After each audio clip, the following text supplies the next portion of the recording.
Praise the Lord. Welcome to AIM. Guys, we're here. 50-acre farm. Walking down here in the waterlogged area. My husband was just really happy to see that plantain doing so well over there. Okay, guys, we're back to the board. I don't know. It's a little less watery than it was, but I'm going to have to be real careful, guys. I'm going to have to be real careful. Last time I didn't take you guys with me because I didn't want to drop you. And this time too, I'm not sure. So we're going to give it a shot. I'm getting behind. They're way over there. I can make it. I'm just more careful. I'm going to get my footing good. So we're walking over here. So this place still has a lot of water to it. Yeah, Nana definitely couldn't come with us here. I'm trying to see where they stepped. I think they stepped over here.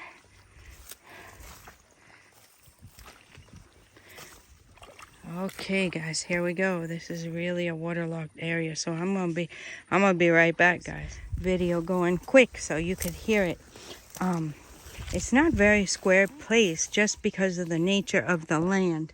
So this plantain was taken from up there beside the house, and the seedlings, like I told you guys, and planted down here.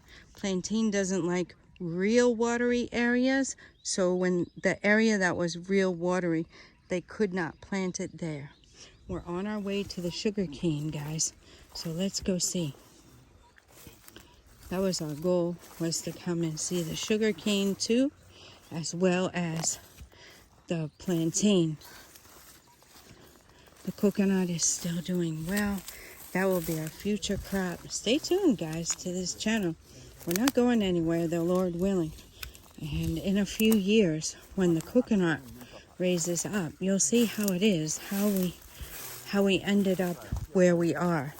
Here's the sugar cane. Look at all of these that could be replanted. We have to hire somebody who knows how to do it, that would come and take these little seedlings. So it's the same thing with the sugar cane. Here it is. All of these can be replanted. So we have to, we won't have to buy sugar cane again. So we will go ahead and find somebody to get them planted. I'm not sure when. There's a lot of moving parts going on between the mini farm and the 50-acre farm. So this is what the sugar cane is looking like over here. You see, my husband is over 6 foot, and so is the sugar cane. So it's really starting to come. And there are plenty to replant. Plenty to replant.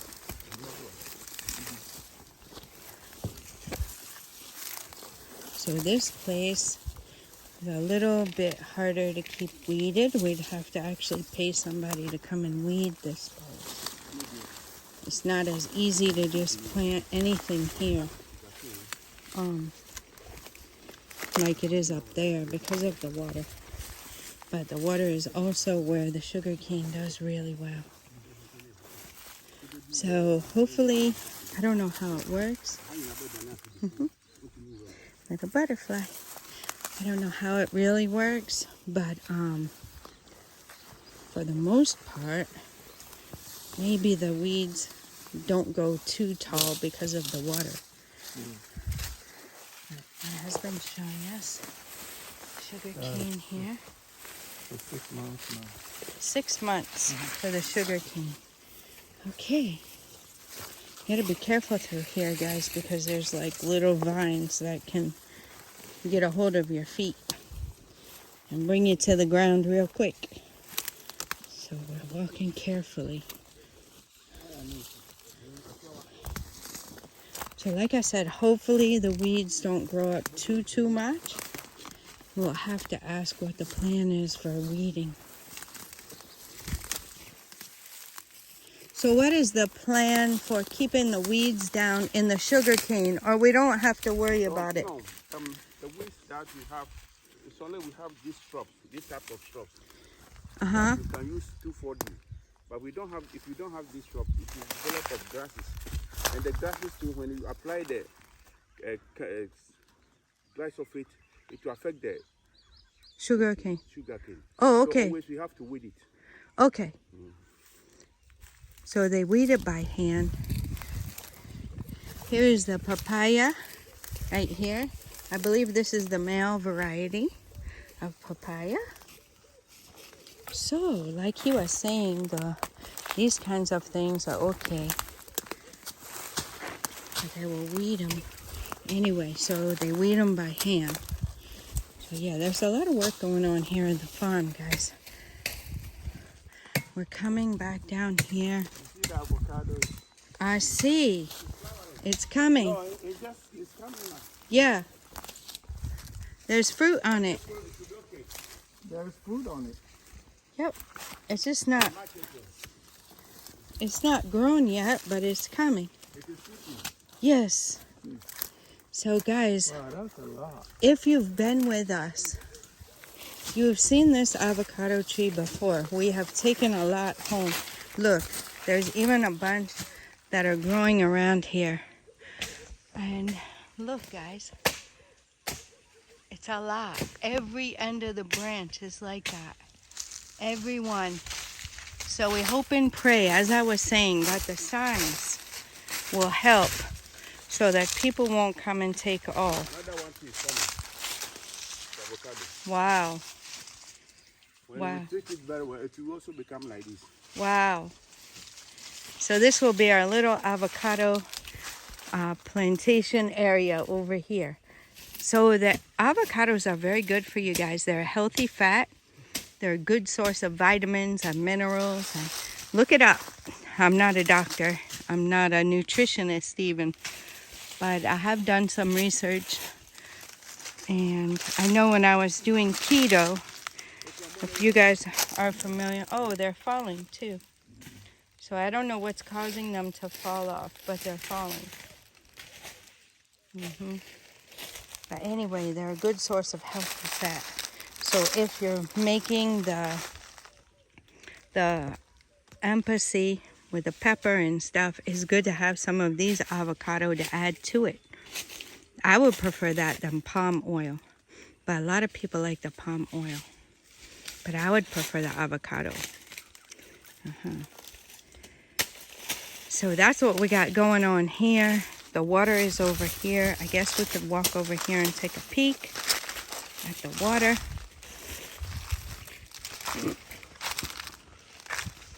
And see it. So even in the dry season, there will be water here. So it's a blessing to have on the farm. This is the border, pretty much the border. So it's nice to have it on the border. You can see it's flowing, so it's running. It's fairly clear. Might not look like it on camera, but it's fairly clear. This part over here, they made a little dam so they could catch fish and what have you. Yep, I think the fish trap is there, unless it's something else. I think that's the fish trap right there, if I'm not mistaken, or a crab. We'll ask the farm manager when he comes around. I can't remember what it was. I was thinking it was a fish, but I don't know. We'll have to ask.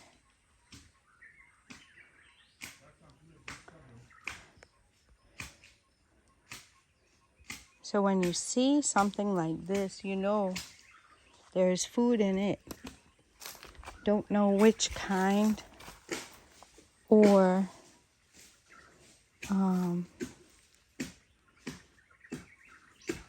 yeah, I'm really thinking that's the fish trap, guys, because I know they put this up. Somebody put this up here, and you see how it's like a little dam.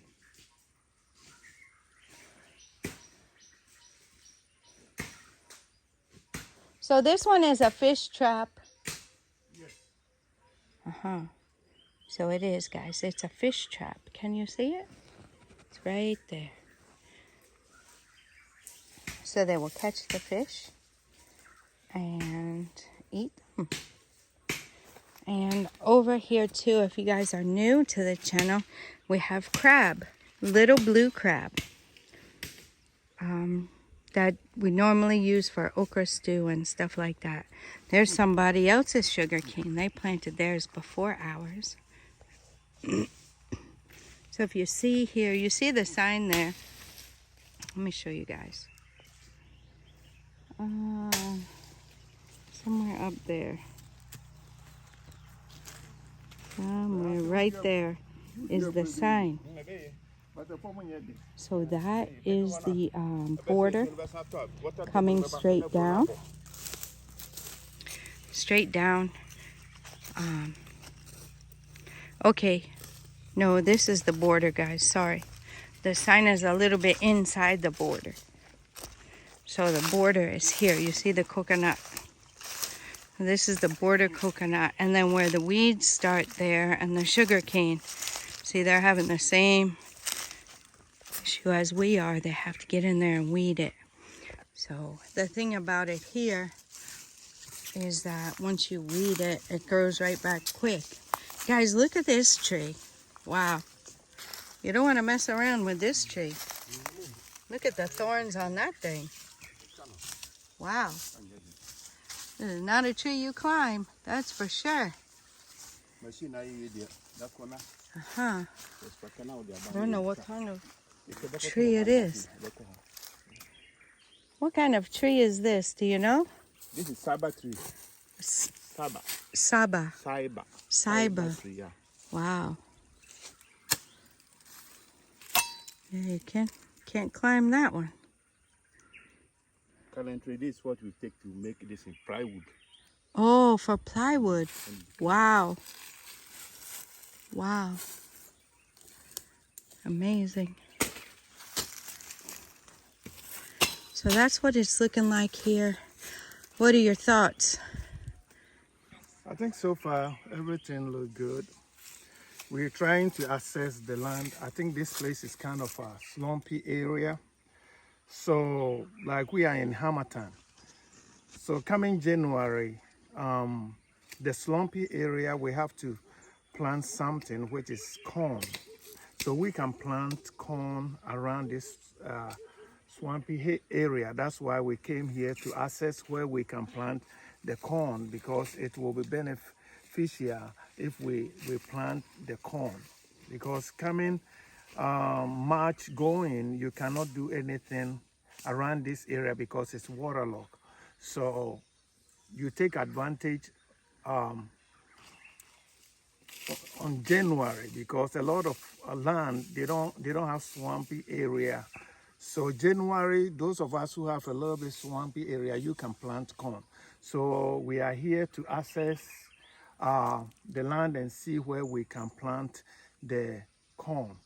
So far, the farm manager has shown us, certain places that we can plant corn, and at the end of the day, I think we might have maybe about 10 or 15 acres that we can plant corn coming January. Wow. So that will be beneficial to us.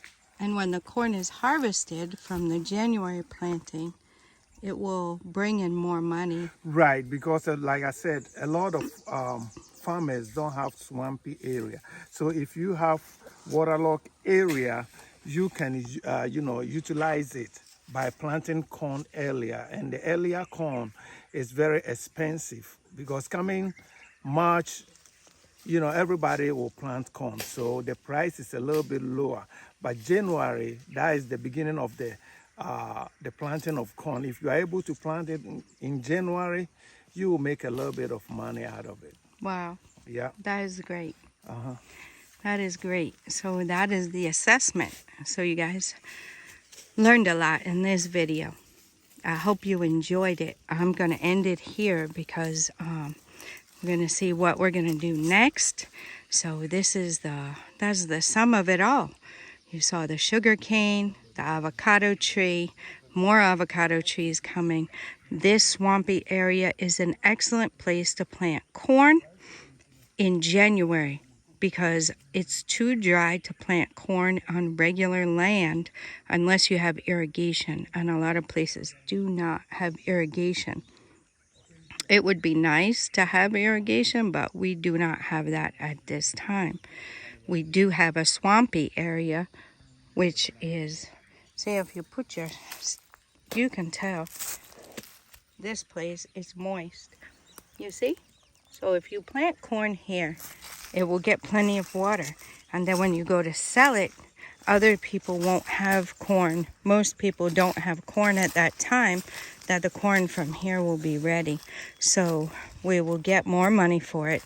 Or worst case scenario, I mean, we can get more money for it, but if the chicken feed goes up too high, we could use it to supplement our chicken feed, because obviously the corn is a big part of the chicken feed.